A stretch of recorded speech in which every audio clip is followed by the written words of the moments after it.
Welcome dear students to our history class of standard 10th. Today we will be doing chapter 1, Historiography, Development in the West. What exactly is historiography? Well, as we can see from the word itself, it comes from the English compound word history, which we cover in this video, and the suffix ography comes from the Greek word graphia, which means field of study. So historiography can be defined as a study of history. We can expand this definition to study of knowledge from inquiry. It is a study at how we have looked at the past. So it is the history of history.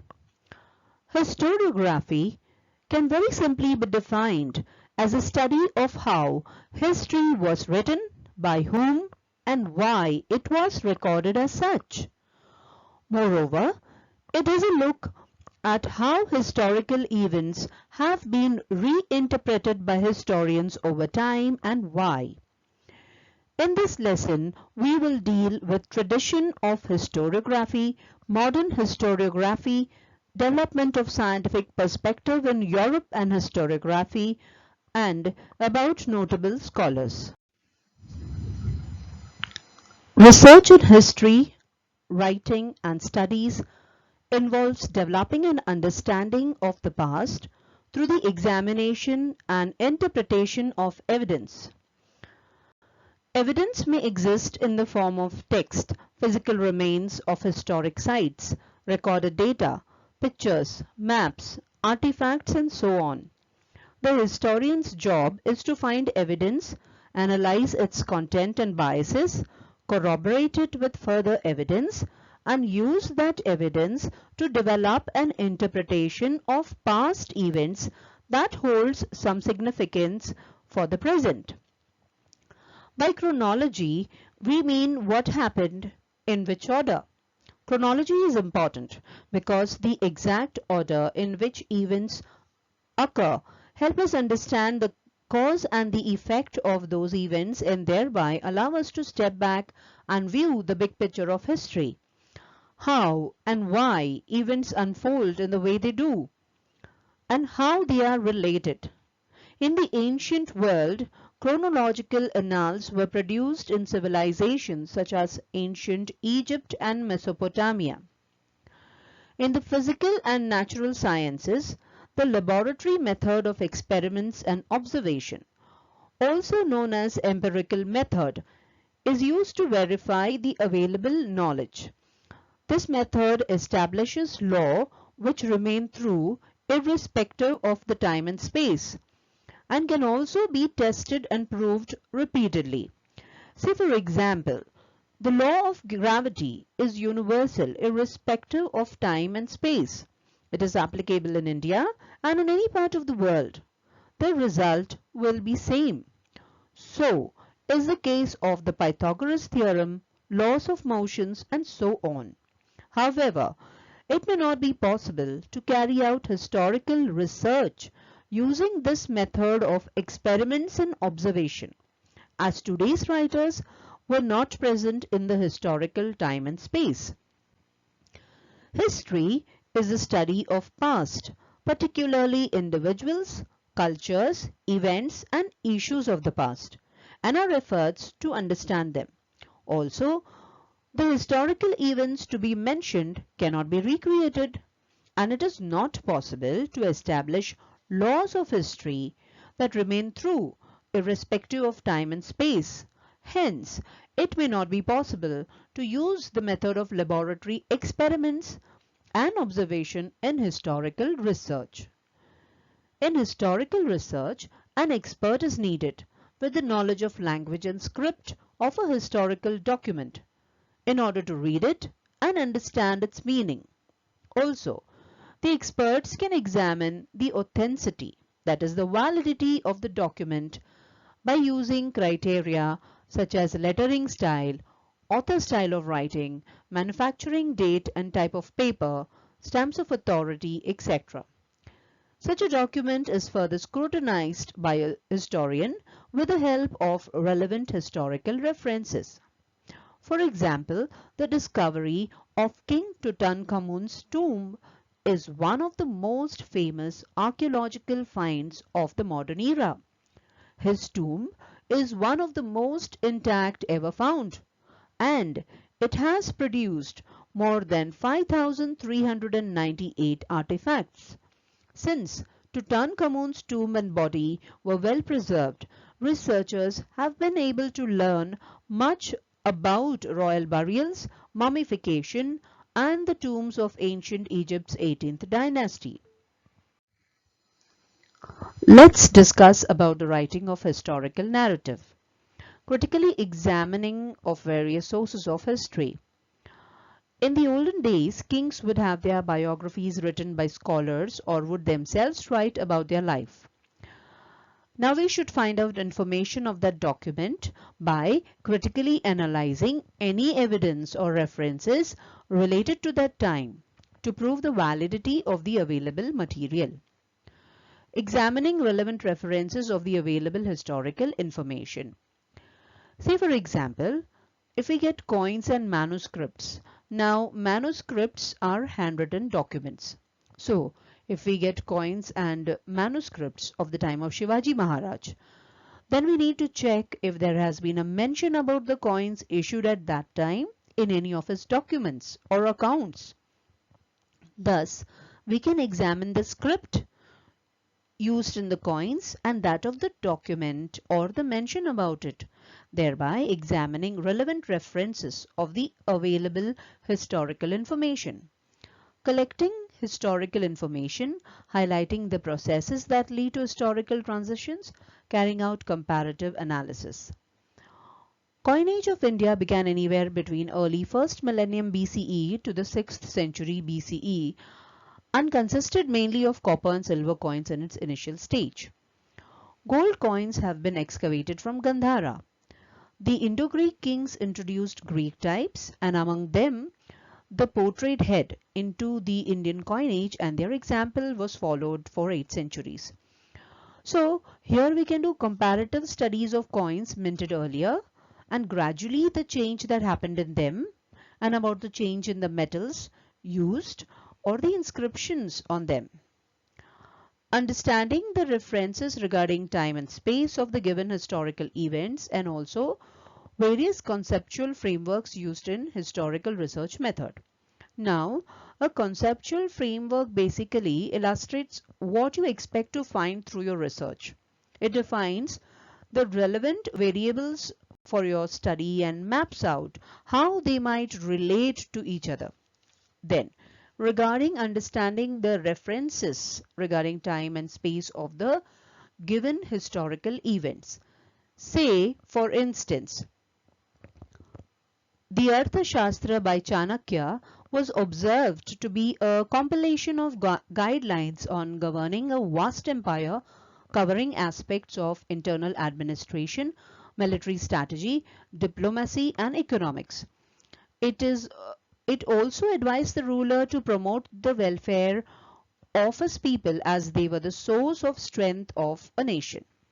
The writer of Arthashastra is said to be Prime Minister of India's first great emperor Chandragupta Maurya. Chanakya assisted the first Mauryan emperor Chandragupta in his rise to power. He is widely credited for having played an important role in the establishment of the Maurya Empire. Formulating relevant questions in view of the historical references. In order to conduct the historical research, we need to formulate relevant, that is, appropriate questions, which will lead us in our research, like which metals were used by the Kushanas for minting coins? What is the significance of the inscription on the coins? What was the influence of the coins on trade and commerce of that time? Formulating hypothesis. A hypothesis is a proposed explanation for a phenomena, like say whether archaeological excavation can be considered as a source of history. Based on this hypothesis, one can research on the number of places where these excavations have been carried on. The information gathered through these excavations and their relevance and so on. So basically, historical method is the collection of techniques and guidelines that historians use to research and write histories of the past. Methods of various disciplines are useful in historical research. For example, archaeology. Through archaeological evidence, archaeologists gain a better understanding of the past and human behavior. Archival science. Archival records store all information on historical records and transactions. It is these archival records which provide historians with data and information on how major decisions were taken, implemented, and their impact. Manuscriptology. Manuscriptology is a study of history and literature through the use of handwritten documents. Epigraphy. The study of the inscription is known as epigraphy. Inscriptions are the writings on stones, metal, or some materials as an important historical source. These are valuable historical evidence of the existence and activities of early kings and empires. They also provide detailed religious practices. Analysis of lettering style and linguistics.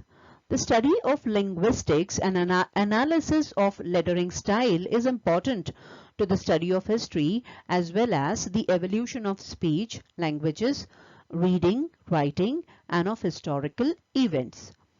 Numismatics. The information revealed by coins make them a valuable source for the study of political history.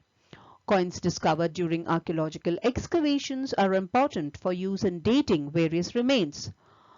The Kushanas issued their coins mostly in gold and copper, rarely in silver. Genealogy. Genealogy can provide a doorway to the past. It provides a way to connect with the past while building a future. It gives people a sense of where they came from while also creating a sense of pride.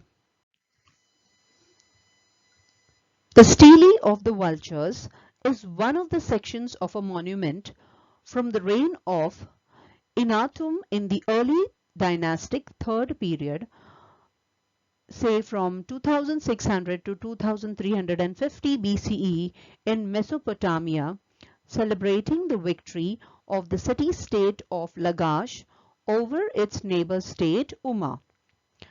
The stela shows various battle and religious scenes and is named after the vultures that can be seen in one of them. The stele was originally carved out of a single slab of limestone. Only 7 fragments exist today. They were found at Tello in southern Iraq in the late 19th century and are now on display in the Louvre Museum in France.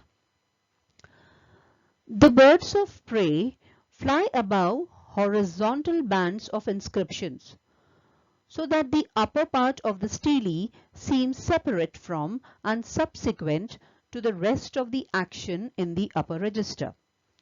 Other sections of the stela depict various incidents in the war. In one register, from the left edge to virtually the center, a phalanx of 12 shielded soldiers point their spears in attack position, as they trample the bodies of some 13 fallen enemies which are piled in a heap.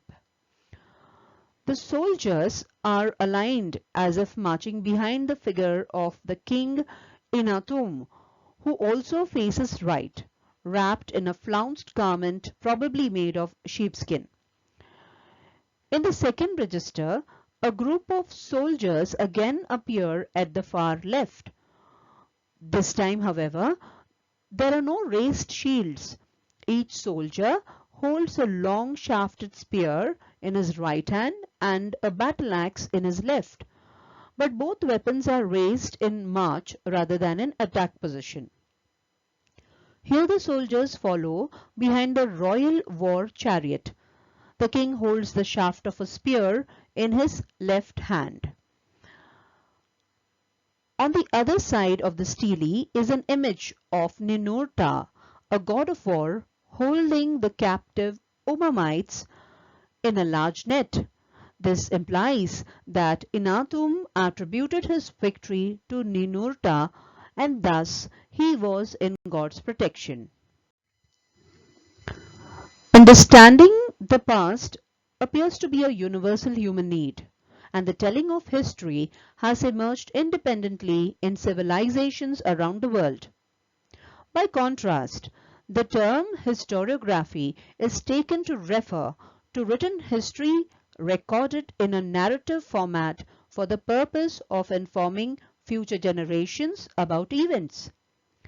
Historiography was more recently defined as a study of the way history has been and is written, the history of historical writing, which means that when you study historiography, you do not study the events of the past directly, but the changing interpretations of those events in the works of an individual, that is, a historian. However, the discipline of historiography was first established in the 5th century BC with the histories of Herodotus, the founder of Greek historiography and history in general. Ancient people also felt the need of passing on the stories of life and valor of the ancestors to the next generation. Ancient communities all over the world used various means like cave paintings, storytelling, singing songs and ballads, etc. for this purpose. Modern historiography, on the other hand, consists of the four main characteristics. Its method is based on scientific principles. It begins with the formation of relevant questions. As discussed earlier, any research begins with the formulation of relevant questions so as to prove the validity or authenticity of the source or historical research. These questions are anthropocentric. It means that these questions are about the deeds of the members of ancient human societies of a particular period. History does not suggest any interrelation between the divine and human needs. Now, anthropocentric means regarding humankind as the central or most important element of existence. Historiography will not be about mythology. Now, why is that? Because we cannot find evidence regarding their occurrence. In Germanic mythology, Thor is the god of thunder who carries a magical hammer that only he can lift. Again, relevant evidence to prove his existence is questionable. So, modern historiography only includes research related to humans and their existence, not about myths, which do not have any reliable resource. Answers to these questions are supported by reliable evidence. It means that relevant questions which were formed basically regarding humans must be supported by authentic evidence. Like an ivory doll made by Indian craftsmen was found in the excavation of Pompeii, Italy, gives the evidence of dolls or toys used since the ancient times. History presents a graph of mankind's journey with the help of past human deeds. Prior to the 18th century, all European universities were interested only in the philosophical discourses revolving around divine phenomena and the inventions in science. It was then that it was decided to study history on the basis of scientific principles. That is, stress was now laid on the objectivity of history and to authenticate the information on the basis of evidence. In 1737 CE, the Göttingen University was founded in Germany. The Göttingen School of History was a group of historians associated with a particular style of historiography located at the University of Göttingen in the late 18th century. This group of historians played an important role in creating a scientific basis for historical research. This university, for the first time, had a department of history. Later, other German universities also became centers of historical studies. So, dear students, today we have discussed about tradition of historiography, modern historiography, and development of scientific perspective in Europe and historiography. We will continue with the lesson in our next video. That's all for now. Thanks for watching.